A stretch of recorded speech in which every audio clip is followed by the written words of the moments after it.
Bienvenidos a este viaje hacia la Tierra Media. Un mundo de magia, reinos antiguos y criaturas legendarias. Comenzaremos juntos la gran obra de J.R.R. Tolkien que ha inspirado a millones en todo el mundo. Relájate y déjate llevar por las palabras que te transportarán a un lugar donde la amistad, valentía y esperanza son más poderosas que la oscuridad. Ok, amigos, estaba preguntándome si empezar ya de lleno con el libro o con el prólogo. Creo que para los que quieren empezar desde cero o los amantes de esta saga, por lo menos a mí me gustaría, si no tuviera el libro y no has leído El Hobbit, es importante leer el prólogo, ya que ahí te da algunos detalles de ese primer libro para entender un poquito mejor esta saga del Señor de los Anillos. Ok. Entonces, este video es el prólogo y posteriormente iremos subiendo cada capítulo al canal. Espero les guste. Prólogo 1 de los Hobbits se titula. Este libro trata principalmente sobre los hobbits y el lector descubrirá en sus páginas mucho del carácter y algo de la historia de este pueblo. Podrá encontrarse más información en los extractos del libro rojo de la frontera del oeste, que ya han sido publicados con el título de El Hobbit. Aquel relato tuvo su origen en los primeros capítulos del libro rojo, compuestos por Bilbo Bolsón, el primer hobbit que fue famoso en el mundo entero y que él tituló Historia de una ida y una vuelta, pues contaba el viaje de Bilbo hacia el este y la vuelta, aventura que más tarde involucraría a todos los hobbits en los importantes acontecimientos que aquí se relatan. No obstante, muchos querrán saber desde un principio algo más de este pueblo notable, y quizá algunos no tengan el libro anterior.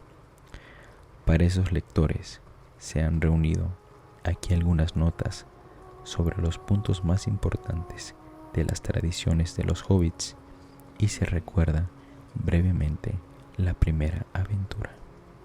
Los hobbits son un pueblo sencillo y muy antiguo, más numeroso en tiempos remotos que en la actualidad. Aman la paz, la tranquilidad y el cultivo de la buena tierra. No había para ellos paraje mejor que un campo bien aprovechado y bien ordenado. No entienden, ni entendían, ni gustan de maquinarias más complicadas que una fragua, un molino de agua o un telar de mano.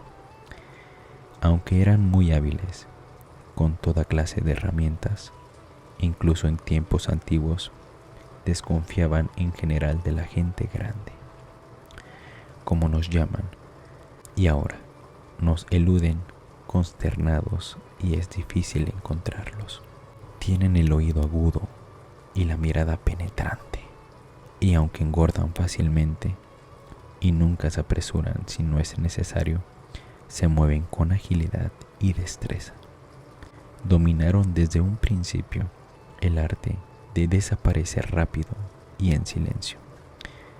Cuando la gente grande con la que no querían toparse se les acercaba ruidosamente, y han desarrollado este arte hasta el punto de que a los hombres pueden parecerles verdadera magia.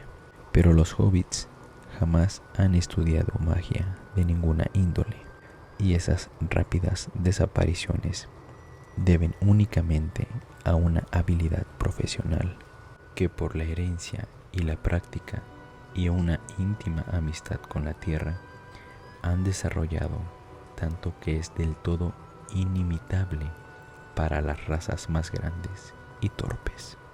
Porque los hobbits son gente diminuta, más pequeña que los enanos, es decir, menos corpulenta y fornida, pero no mucho más baja. Su estatura es variable, entre los 2 y los 4 pies de nuestra medida.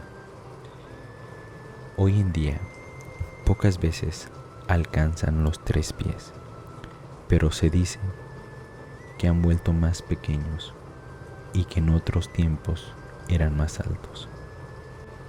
De acuerdo con el Libro Rojo, Bandobras Duk, apodado el Toro Bramador, hijo de Isengrim II, medía 4 pies y medio y era capaz de montar a caballo. En todos los documentos de los hobbits solo queda constancia de 2 famosos personajes de la antigüedad que lo superaban en estatura, pero de este hecho curioso se habla en el presente libro. En cuanto a los hobbits de la comarca de los que se ocupan en estos relatos, conocieron en un tiempo la paz y la prosperidad, y fueron entonces un pueblo feliz. Vestían ropas de brillantes colores y preferían el amarillo y el verde. Muy rara vez usaban zapatos, pues tenían las plantas de los pies duras como el cuero, fuertes y flexibles, y los pies mismos estaban recubiertos de un espeso pelo rizado, muy parecido al pelo de las cabezas, de color castaño casi siempre. Por esta razón, el único oficio que practicaban poco era el de zapatero, pero tenían dedos largos y habilidosos que les permitían fabricar muchos otros objetos útiles y atractivos. En general, los rostros eran bonachones, más que hermosos, anchos, de ojos vivos, mejillas rojizas y bocas dispuestas a la risa, a la comida y a la bebida. Reían, comían y bebían, a menudo y de buena gana. Les gustaban las bromas sencillas en todo momento y comer 6 veces al día cuando podían.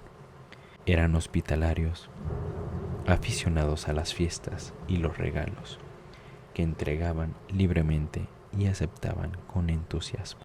Es en verdad evidente que a pesar de un alejamiento posterior, los hobbits son parientes nuestros. Están más cerca de nosotros que los elfos y aún que los enanos. Antiguamente hablaban las lenguas de los hombres, adaptadas a su propia modalidad, y tenían casi las mismas preferencias y aversiones que los hombres. Mas ahora es imposible descubrir en qué consiste nuestra relación con ellos. El origen de los hobbits viene de muy atrás, de los días antiguos, ya perdidos y olvidados. Solo los elfos conservan algunos documentos de esa época desaparecida y sus tradiciones se refieren casi únicamente a la historia élfica, en la que los hombres aparecen muy de vez en cuando y a los hobbits ni siquiera se los menciona. Sin embargo, obvio que los hobbits vivían en paz en la Tierra Media, muchos años antes de cualquier otro pueblo advirtiese siquiera que existían. Y como el mundo se pobló luego de extrañas e incontables criaturas, esta gente pequeña pareció insignificante. Pero en los días de Bilbo y de Frodo, el heredero de Bilbo, se transformaron de pronto, a pesar de ellos mismos, en importantes y famosos. y perturbaron los concilios de los grandes y de los sabios.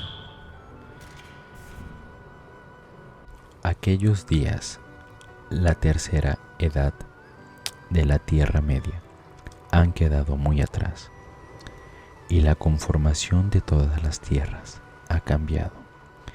Pero las regiones en que vivían entonces los hobbits eran sin duda las mismas que las que ahora aún habitan. El noroeste del viejo mundo, al este del mar.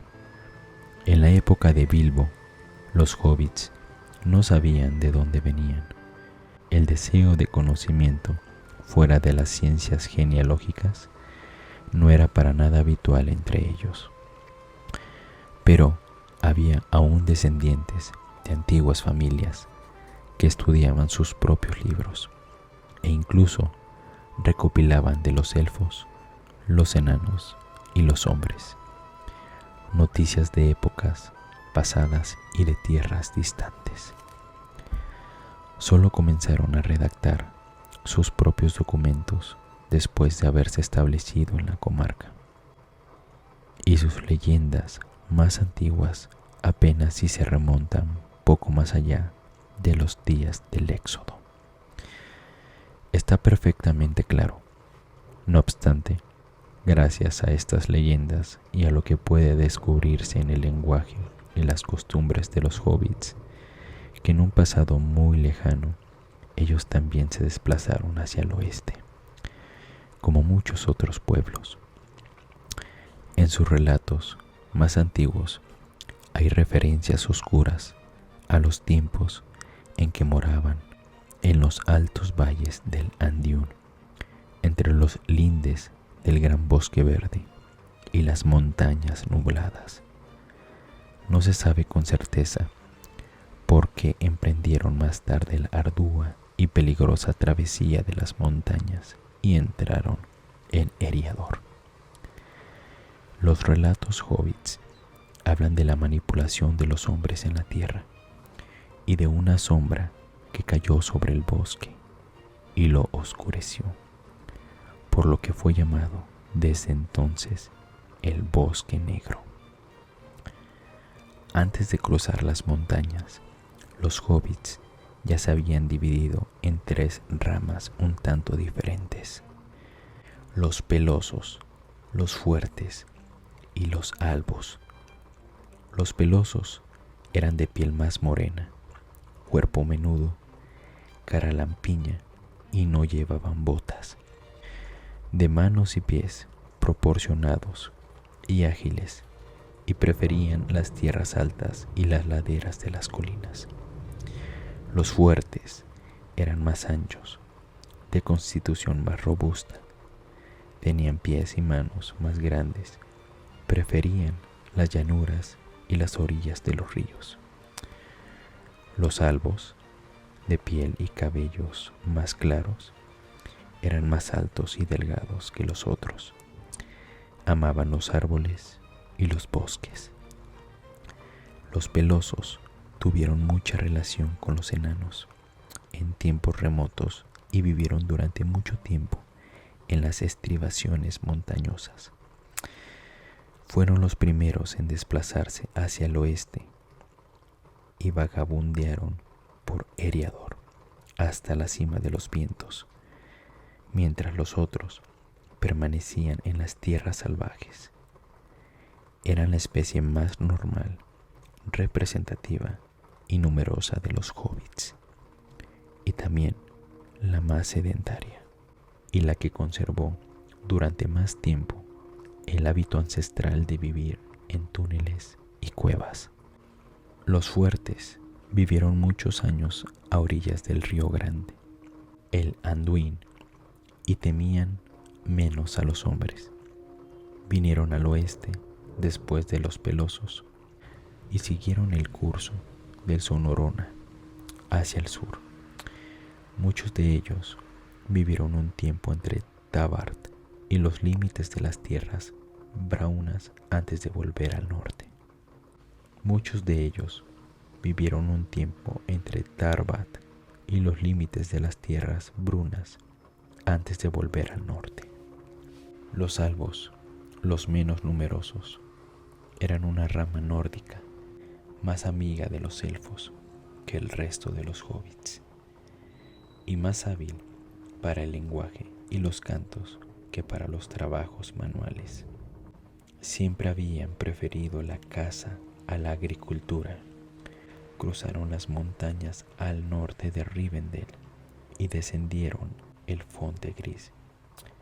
Muy pronto se mezclaron en Eriador con las ramas ya establecidas allí, pero como eran algo más valientes y más aventureros, se los encontraba a menudo como jefes o caudillos en los clanes de los pelosos y los fuertes. Aún en tiempos de Bilbo, el fuerte carácter albo podía percibirse todavía en las grandes familias, tales como los Tuk y los señores de los Gamos. En las tierras occidentales de Eriador, entre las montañas nubladas y las montañas de Lún, los hobbits encontraron tanto hombres como elfos. En efecto, todavía moraba allí un resto de los Dúnedain, los reyes de los hombres que vinieron por el mar desde Oesterness, pero iban desapareciendo rápidamente y la ruina alcanzaba ya a todas las tierras del reino del norte. Había sitio y en abundancia para los inmigrantes, y en poco tiempo los hobbits empezaron a establecerse en comunidades ordenadas.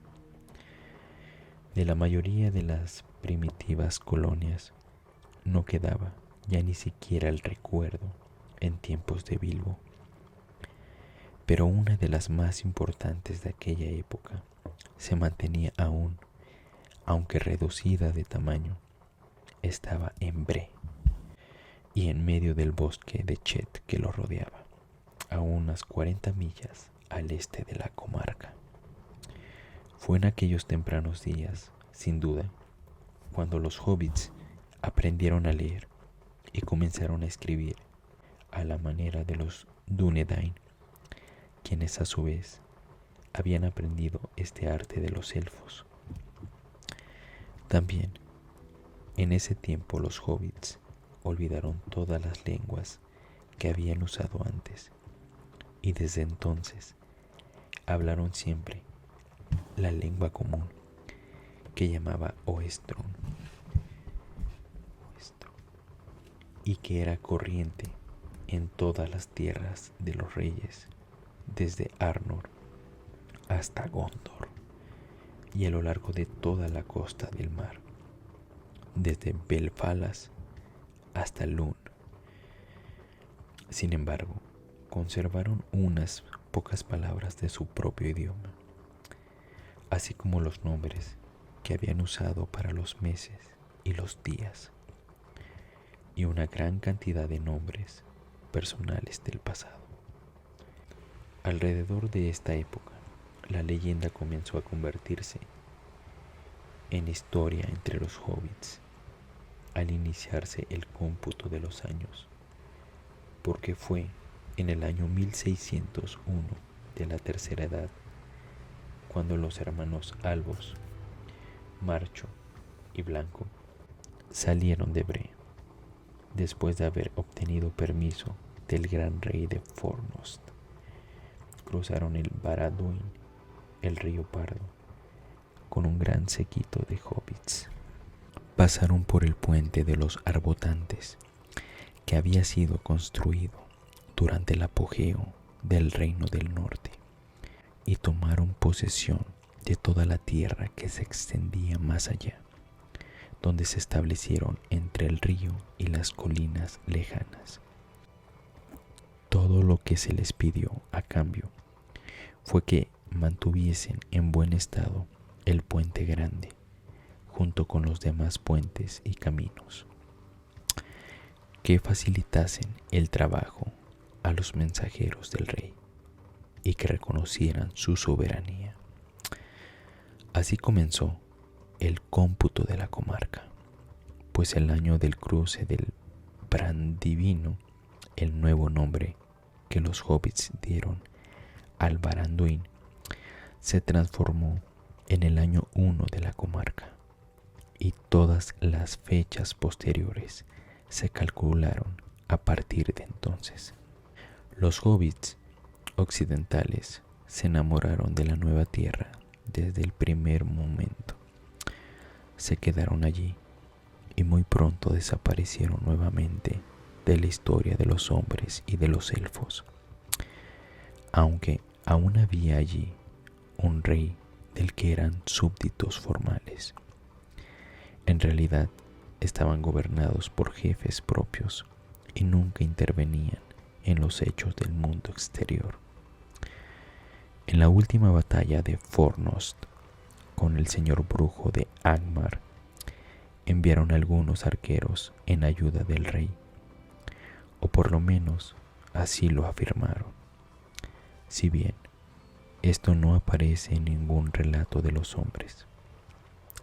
En esta guerra, el reino del norte llegó a su fin, y entonces los hobbits se apropiaron de las tierras y eligieron de entre todos los jefes a un Tain, que asumió la autoridad del rey desaparecido.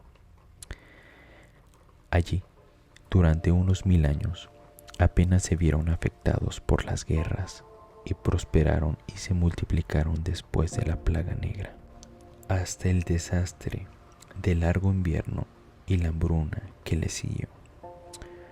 Miles de ellos murieron entonces, pero en los tiempos del presente relato, los días de la hambruna habían quedado muy atrás y los hobbits se habían acostumbrado otra vez a la abundancia.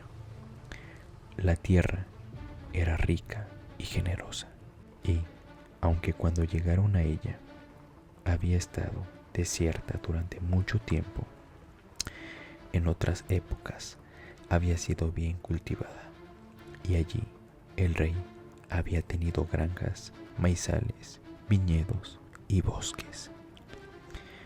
Desde las colinas lejanas hasta el puente de Brandivino había unas 40 leguas y casi otras 50 desde los páramos del norte hasta los pantanos del sur. Los hobbits denominaron a estas tierras la comarca, región bajo la autoridad del Tain y distrito de trabajos bien organizados. Y allí, en ese placentero rincón del mundo, llevaron una vida bien ordenada y prestaron cada vez menos atención al mundo exterior, donde se movían cosas oscuras, hasta llegar a pensar que la paz y la abundancia eran la norma en la Tierra Media y el derecho de todo pueblo sensato. Olvidaron o ignoraron lo poco que habían sabido de los guardianes y de los trabajos de quienes hicieron posible la larga paz de la comarca. De hecho, estaban protegidos, pero ya no lo recordaban. En ningún momento los hobbits fueron amantes de la guerra y jamás lucharon entre sí, si bien en tiempos remotos se vieron obligados a luchar para subsistir en un mundo difícil. En la época de Bilbo, aquello pertenecía a tiempos muy remotos. La última batalla antes del comienzo de este relato, y por cierto, la única que se libró dentro de los límites de la comarca, ocurrió en una época que ya nadie entre los vivos recordaba. Fue la batalla de los Campos Verdes, en el año 1147, en la que Bandobras Tuk desbarató una invasión de orcos. Hasta el mismo clima se hizo más apreciable, y los lobos, que en otros tiempos habían llegado desde el norte devorándolo todo durante los crudos inviernos blancos, ahora no eran más que cuentos de viejas. Aunque había algún pequeño arsenal en la comarca, las armas se usaban generalmente como trofeos. Se las colgaba sobre las chimeneas o en las paredes, o se les coleccionaba en el museo de Cávada Grande, conocido como la casa de los Matoms, porque los hobbits llamaban Matom a todo aquello que no tenía uso inmediato y que tampoco se decidían a desechar. Las moradas de los hobbits tendían a llenarse de matoms, y muchos de los regalos que pasaban de mano en mano eran de ese tipo. No obstante, el ocio y la paz no habían alterado el raro vigor de esta gente. Llegando el momento, era difícil intimidarlos o matarlos, y que esa afición incansable que mostraban por las cosas buenas tenían quizá una razón. Podían renunciar del todo a ellas cuando era necesario, y lograban sobrevivir así a los rudos golpes de la pena, de los enemigos o del clima, asombrando a aquellos que no los conocían y que no veían más allá de aquellas barrigas y aquellas caras regordetas. Aunque se resistían a pelear y no mataban por deporte ninguna criatura viviente, eran valientes y aún sabían manejar las armas en caso de necesidad. Tiraban bien con el arco, pues eran de mirada certera y manos hábiles. No solo se les daba bien el tiro con arco. Si un hobbit recogía una piedra, lo mejor era ponerse en resguardo inmediatamente, como bien lo sabían todas las bestias merodeadoras. Todos los hobbits habían vivido en un principio en cuevas subterráneas, o así lo creían, y en este tipo de viviendas se sentían a gusto. Sin embargo, con el paso del tiempo, se vieron obligados a adoptar otras clases de moradas. Lo cierto es que en tiempos de Bilbo, en general los hobbits más ricos y los más pobres mantenían en la comarca esa vieja costumbre. Los más pobres continuaron viviendo en las madrigueras primitivas, en realidad simples agujeros con una sola ventana o bien ninguna, mientras que los ricos todavía edificaban versiones más lujosas de las simples excavaciones antiguas. Pero no era fácil encontrar terrenos adecuados para estos grandes túneles ramificados, smials, como ellos lo llamaban. Y en las llanuras o en los distritos bajos, los hobbits, a medida que se multiplicaban, comenzaron a construir sobre el nivel del suelo. En efecto, hasta en las regiones de colinas y en las villas más antiguas, tales como Hobbiton o Alforzada, o en la localidad principal de la comarca, Cávada Grande, en las colinas blancas, había ahora muchas casas de madera, ladrillo o piedra. Por lo general, eran las preferidas por molineros, herreros, cordeleros, carreteros y otros de su clase, porque aun cuando vivieran en cavernas, los hobbits conservaban la vieja costumbre de construir cobertizos y talleres. Dicen que la costumbre de edificar casas de campo y graneros comenzó entre los habitantes de Marjala, a orillas del Brandivino. Los hobbits de esa región, llamada Cuaderna del Este, eran más bien grandes y de piernas fuertes, y usaban botas de enano cuando las lluvias embarraban la tierra. Pero no se ignoraba que tenían gran porción de sangre de los fuertes, lo cual se notaba en el vello que muchos se dejaban crecer en la barbilla. Ni los pelosos ni los albos tenían rastro alguno de barba. De hecho, los habitantes de Marjala y los gamos, al este del río, donde ellos se instalaron más tarde, habían llegado a la comarca en época reciente. En su mayoría, desde el sur, conservaban todavía nombres peculiares y palabras extrañas que no se encontraban en ningún otro lugar de la comarca. Es posible que el arte de la construcción, como otros muchos oficios, proviniera de los Dúnedain, pero los hobbits pudieron haberlo aprendido directamente de los elfos, los maestros de los hombres en su juventud, porque los elfos de alto linaje aún no habían abandonado la Tierra Media y moraban entonces en los puertos grises del oeste y en otros lugares al alcance de la comarca. 3 torres de los elfos de edad inmemorial aún podían verse en las colinas de las torres más allá de las fronteras occidentales. Brillaban en la distancia a la luz de la luna. La más alta era la más lejana y se alzaba solitaria sobre una colina verde. Los hobbits de la Cuaderna del Oeste decían que podía verse el mar desde la cima de la torre, pero no se tiene noticia de que alguno de ellos la escalara nunca.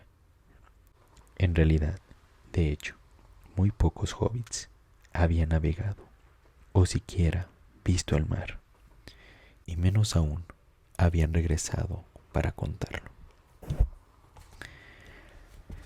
La mayoría de los hobbits miraban con profundo recelo aún los ríos y los pequeños botes, y muy pocos sabían nadar. Con el paso del tiempo, hablaban cada vez menos con los elfos y llegaron a tenerles miedo y a desconfiar de quienes tuvieran tratos con ellos. El mar se transformó en una palabra que inspiraba miedo y un signo de muerte, y los hobbits volvieron la espalda a las colinas del oeste. El arte de la construcción bien pudo provenir de los elfos o de los hombres, pero los hobbits lo practicaban a su manera. No construían torres. Las casas eran generalmente largas, bajas y confortables. De hecho, las más antiguas no eran más que imitaciones de smials, techadas con hierba seca, paja o turba, y de paredes algo combadas. Sin embargo, esta fase se dio solo en los primeros días de la comarca, y desde entonces las construcciones de los hobbits habían cambiado mucho, bien gracias a nuevas técnicas aprendidas de los enanos, bien por descubrimientos propios. La principal peculiaridad que subsistió de la arquitectura hobbit fue la preferencia por las ventanas redondas e incluso las puertas redondas. Las casas y las cavernas de los hobbits de la comarca eran a menudo grandes y habitadas por familias numerosas. La soltería de Bilbo y Frodo era excepcional, como muchas otras cosas, entre ellas su amistad con los elfos.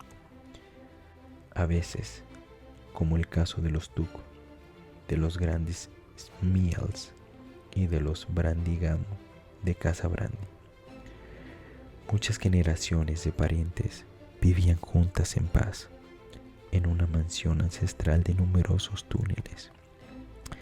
Todos los hobbits, en cualquier caso, tendían a agruparse en clanes y llevaban cuidadosa cuenta de sus parientes. Dibujaban grandes y esmerados árboles genealógicos con innumerables ramas. Cuando se trata con los hobbits, es importante recordar quién está relacionado con quién y en qué grado. Sería imposible en este libro establecer siquiera un árbol de familia que incluyera solo a los miembros más importantes de las familias más destacadas en la época a que se refieren estos relatos. La colección de árboles genealógicos que se encuentra al final del Libro Rojo de la Frontera del Oeste constituye casi un pequeño libro en sí misma, y cualquiera, exceptuando los hobbits, la encontraría excesivamente aburrida. Los hobbits se deleitan con esas cosas. Si son exactas, les encanta tener libros colmados de cosas que ya saben, expuestas sin contradicciones y honradamente. Capítulo 2 del prólogo de la hierba para la pipa. Hay otra cosa asombrosa entre los antiguos hobbits que merece mencionarse. Un hábito sorprendente. Absorbían o inhalaban a través de pipas de arcilla o madera el humo de la combustión de una hierba llamada hoja o hierba para pipa, probablemente una variedad de la nicotiana. Hay mucho misterio en torno al origen de esta costumbre peculiar, o de este arte, como los hobbits preferían llamarlo. Todo lo que se descubrió en la antigüedad sobre el tema fue recopilado por Meriadoc Brandigamo, más tarde señor de los Gamos, y puesto que él y el tabaco de la Cuaderna del Sur forman parte de la historia que sigue, sus comentarios en la introducción al herbario de la comarca merecen ser citados aquí. Este arte, dice, es el único que podemos reclamar como invención propia. No se sabe cuándo empezaron los hobbits a fumar en pipa. En todas las leyendas e historias familiares aparece como un hecho. Durante años, la gente de la comarca fumó diversas hierbas, algunas malolientes, otras más aromáticas, pero todos los documentos concuerdan en un punto. Tobold Corneta del Valle Largo, en la Cuaderna del Sur, fue el primero que cultivó en sus huertos la verdadera hierba para pipa en los días de Isengrim II. Alrededor del año 1070 del cómputo de la comarca, los mejores cultivos caseros todavía provenían de ese distrito, especialmente las variedades que ahora conocen como hoja de Valle Largo, Viejo Toby y Estrella Sureña. No queda constancia de cómo el Viejo Toby obtuvo la planta, pues murió sin decírselo a nadie. Sabía mucho sobre hierbas, aunque no era viajero. Se cuenta que en su juventud iba a menudo a Bree, aunque no cabe duda que nunca viajó más lejos. Por lo tanto, es muy posible que haya conocido esta planta en Bree. Bree es el nombre de un lugar, Bree, donde hoy en día, en cualquier caso, se da bien en la vertiente sur de la colina. Los hobbits de Bree afirman haber sido los primeros fumadores de esa hierba. Aseguran, por supuesto, que se adelantaron en todo a la gente de la comarca, a quienes llaman colonos. Pero en este caso, la pretensión es, a mi entender, probablemente cierta, pues todo indica que fue desde Bree que se extendió en los siglos más recientes el arte de fumar la verdadera hierba entre los enanos y algunas otras gentes, como los montaraces, los magos y los vagabundos que iban y venían aún por aquella antigua encrucijada de caminos. El centro y hogar de esta arte se encuentra pues en la vieja posada de Bree. El pony pisador, propiedad de la familia Mantecona, desde épocas remotas. Al mismo tiempo, mis propias observaciones en los muchos viajes que hice al sur me convencieron de que la hierba no es originaria de nuestra región, sino que vino del Anduin inferior hacia el norte, traída, creo yo, del otro lado del mar por los hombres del Oesternés. Crece en abundancia en Gondor y allí es más grande y exuberante que en el norte, donde nunca se le encuentra en estado silvestre. Próspera solo en lugares cálidos y abrigados, como Valle Largo. Los hombres de Gondor la llaman Galenas dulce y solo la aprecian por la fragancia de las flores. Desde esas tierras la habrían llevado al norte, remontando el camino verde durante los largos siglos que medían entre la llegada de Elendil y nuestros días. Pero hasta los Dúnedain de Gondor nos otorgan este reconocimiento. Los hobbits fueron los primeros que la fumaron en pipa. Ni siquiera a los magos se le ocurrió hacerlo antes que a nosotros. Aunque a un mago que conocí se aficionó a este arte mucho tiempo atrás, mostrándose tan hábil como en todas las otras cosas a las que llegó a dedicarse. Capítulo 3 del prólogo es de la ordenación de la comarca. La comarca se dividía en 4 distritos: las cuadernas, denominadas del norte, del sur, del este y del oeste, y estas a su vez en unas cuantas regiones que aún llevaban los nombres de algunas de las viejas familias principales, aunque en la época de esta historia esos nombres no se encontraban solo en sus regiones de origen. Casi todos los Tug vivían aún en las tierras de Tug, lo que no ocurría con muchas otras familias, tales como los Bolsón o los Bofin.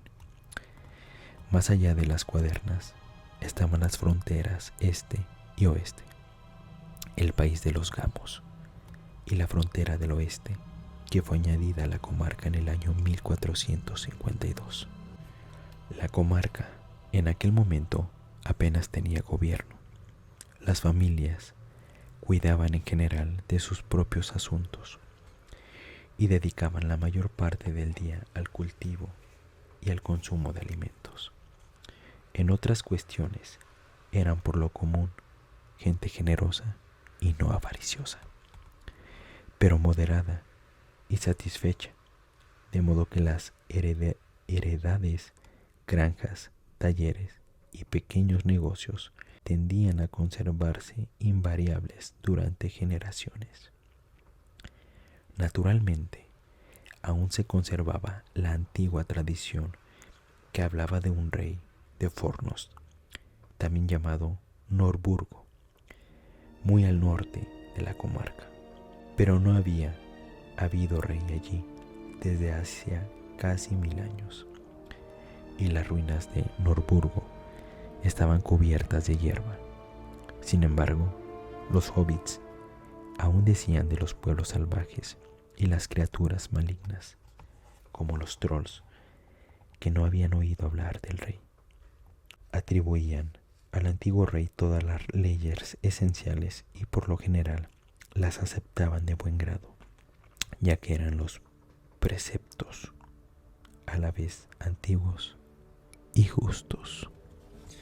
En verdad, es verdad que la familia Tug ocupaba una posición preeminente desde hacía mucho tiempo, pues el cargo de Tain había pasado de los Gamoviejo a los Tug algunos siglos antes, y desde entonces el Tug más prominente había llevado siempre ese título. El Tain presidía la asamblea de la comarca y era el capitán del acantamiento. Oficiales era el nombre que los hobbits daban a sus policías, o al equivalente más cercano. Por supuesto, no llevaban uniforme.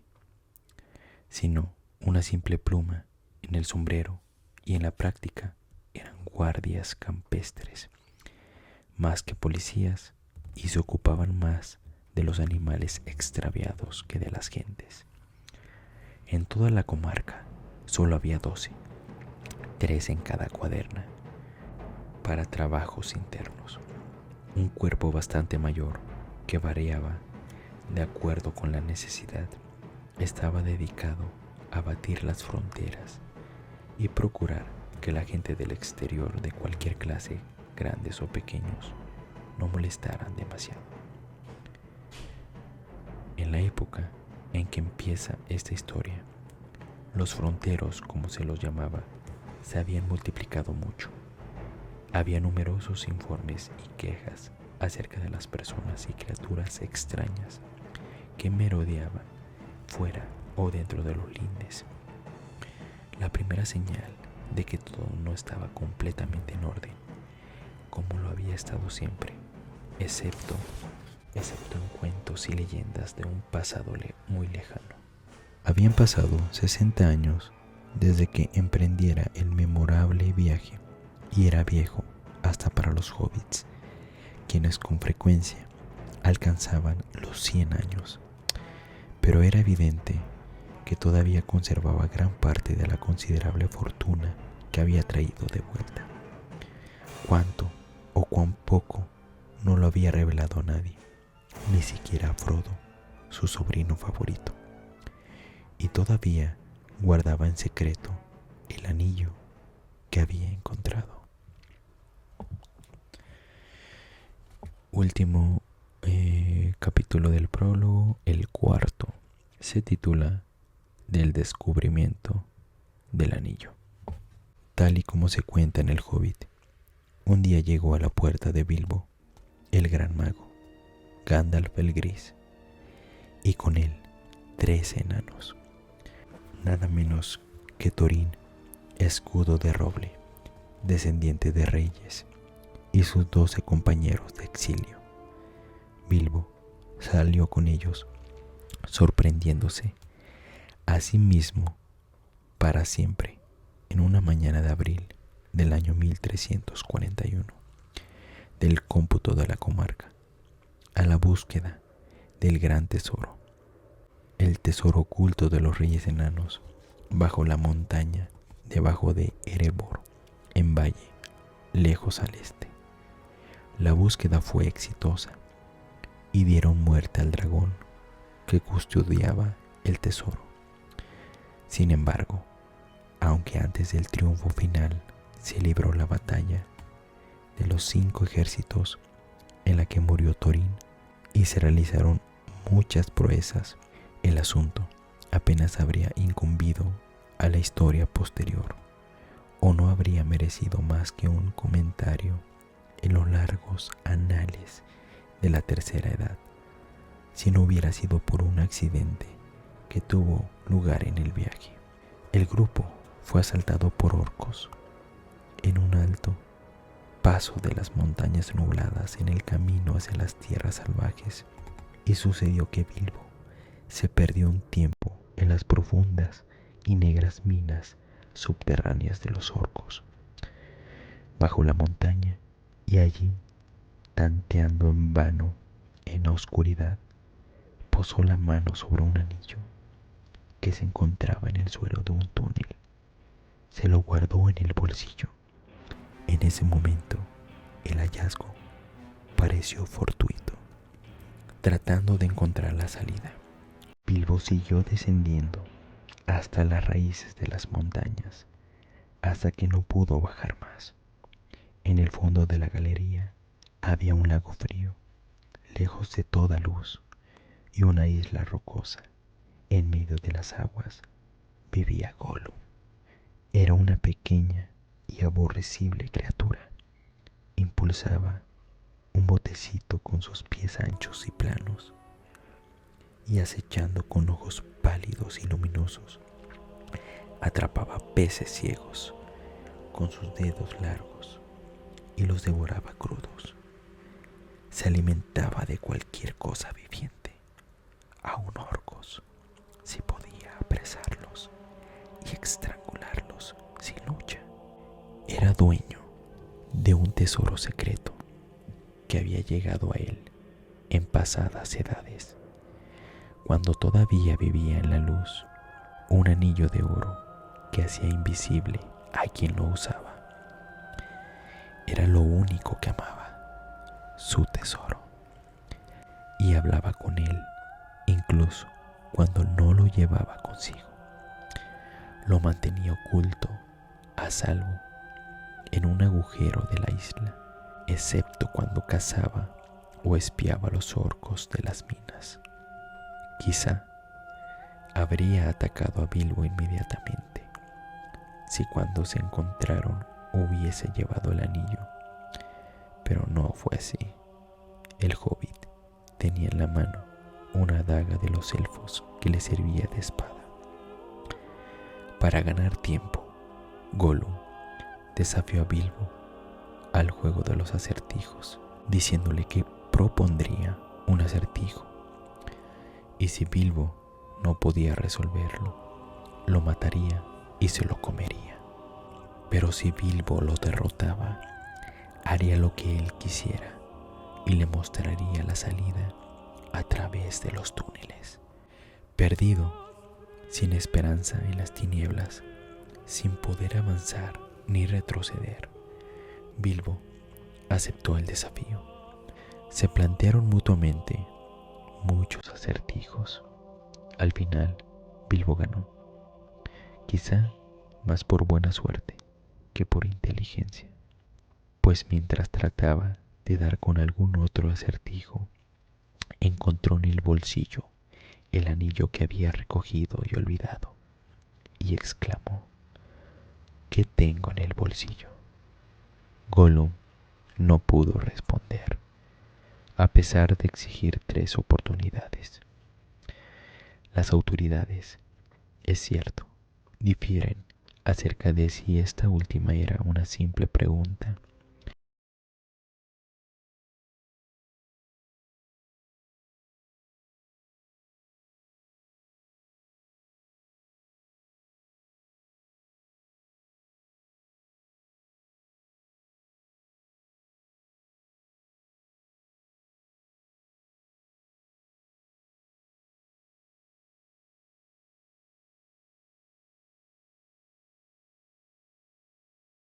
falso. Aunque tales promesas eran sagradas y desde los tiempos antiguos todas las criaturas tenían miedo de romperlas. Pero después de pasar tantos años solo en la oscuridad, el corazón de Gollum era negro y abrigaba la traición. Se escabulló y retornó a su cercana isla en las aguas oscuras, de la que Bilbo nada sabía.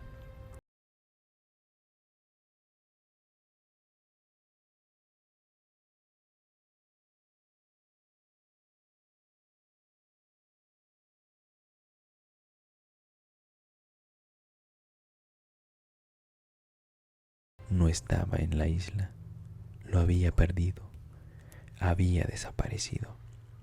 El grito penetrante de Gollum estremeció a Bilbo, quien todavía no entendía lo que había pasado.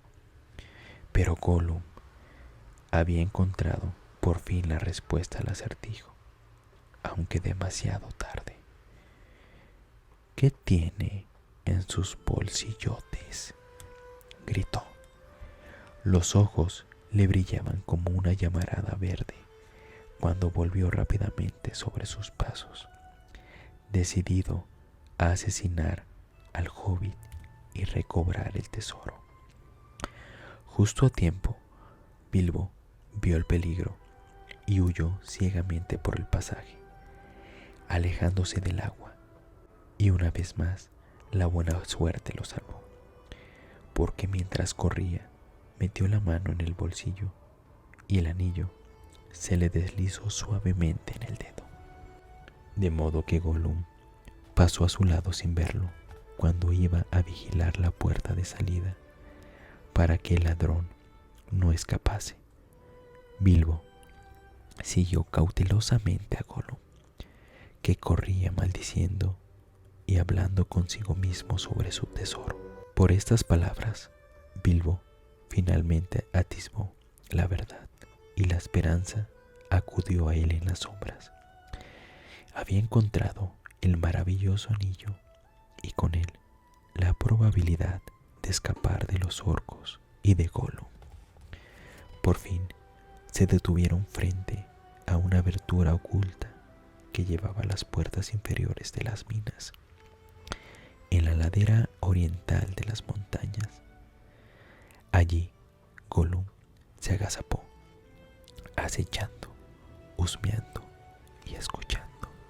Bilbo estuvo tentado de atravesarlo con la espada, pero le dio lástima, pues aunque tenía el anillo, que era su única esperanza, no lo utilizaría como ayuda para matar a la desdichada criatura a traición. Por último, armándose de coraje, saltó por encima de Gollum en la oscuridad y huyó por el pasaje perseguido por los gritos de odio, desesperación de su enemigo. Ladrón, ladrón, bolsón, lo odiaremos para siempre. Cosa curiosa, pero esta no es la historia que Bilbo contó al principio a sus compañeros. Les dijo que Gollum le había prometido un regalo si él, Bilbo, ganaba en el juego. Pero cuando Gollum fue a la isla, descubrió que el tesoro había desaparecido. Se trataba de un anillo mágico que le habían regalado en un cumpleaños mucho tiempo atrás. Bilbo sospechaba que ese era el anillo que había encontrado, y como había ganado el juego, le correspondía por derecho. Pero como en aquel momento se encontraba en un apuro, no había dicho nada y dejó que Gollum le mostrase la salida al exterior, más como recompensa que como regalo. Bilbo dejó escrita esta versión en sus memorias y parece que nunca la alteró, ni siquiera después del concilio de Elrond.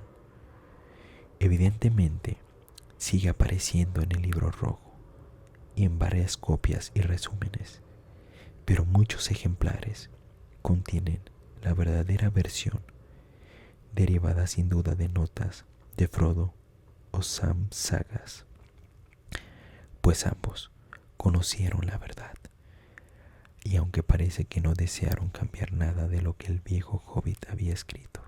Gandalf, sin embargo, dudó de la historia original de Bilbo desde el primer momento y siguió mostrando mucho interés por saber más sobre el anillo.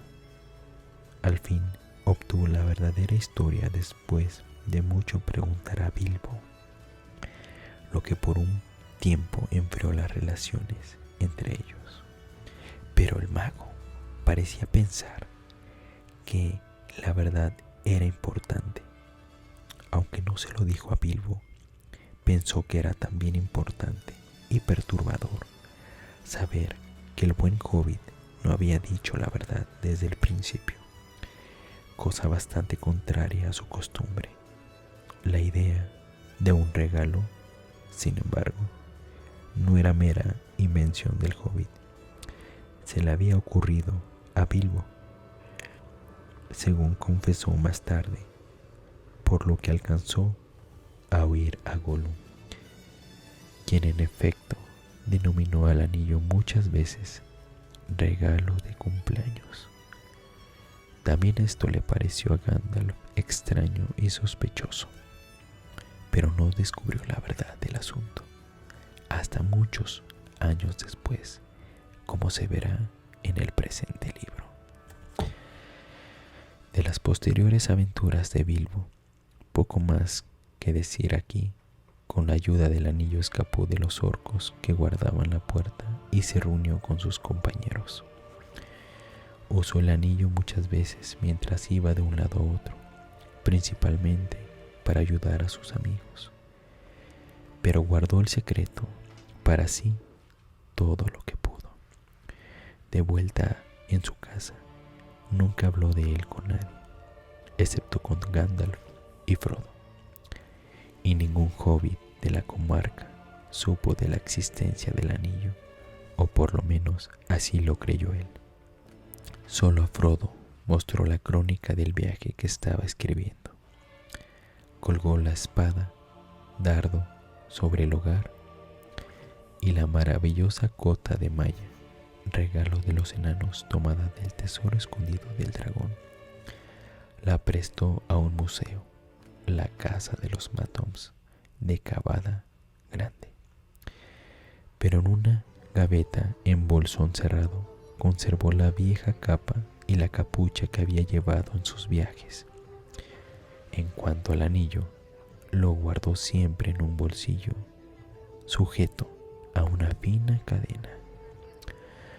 Volvió a su hogar en bolsón cerrado el 22 de junio de su 52º año, y nada digno de mención sucedió de la comarca hasta que el señor Bolsón comenzó a preparar la celebración de su primer cumpleaños. En ese punto comienza la historia. Bueno, amigos, eso fue el prólogo. Pronto estaré subiendo y comenzando a leer El Señor de los Anillos ya como tal. Esto fue como una introducción un poquito larga, un poquito aburrida, a lo mejor para la mayoría, pero con muchos detalles para entender un poquito más los siguientes libros que vamos a estar leyendo. Muchas gracias y nos vemos en el primer capítulo, en la primera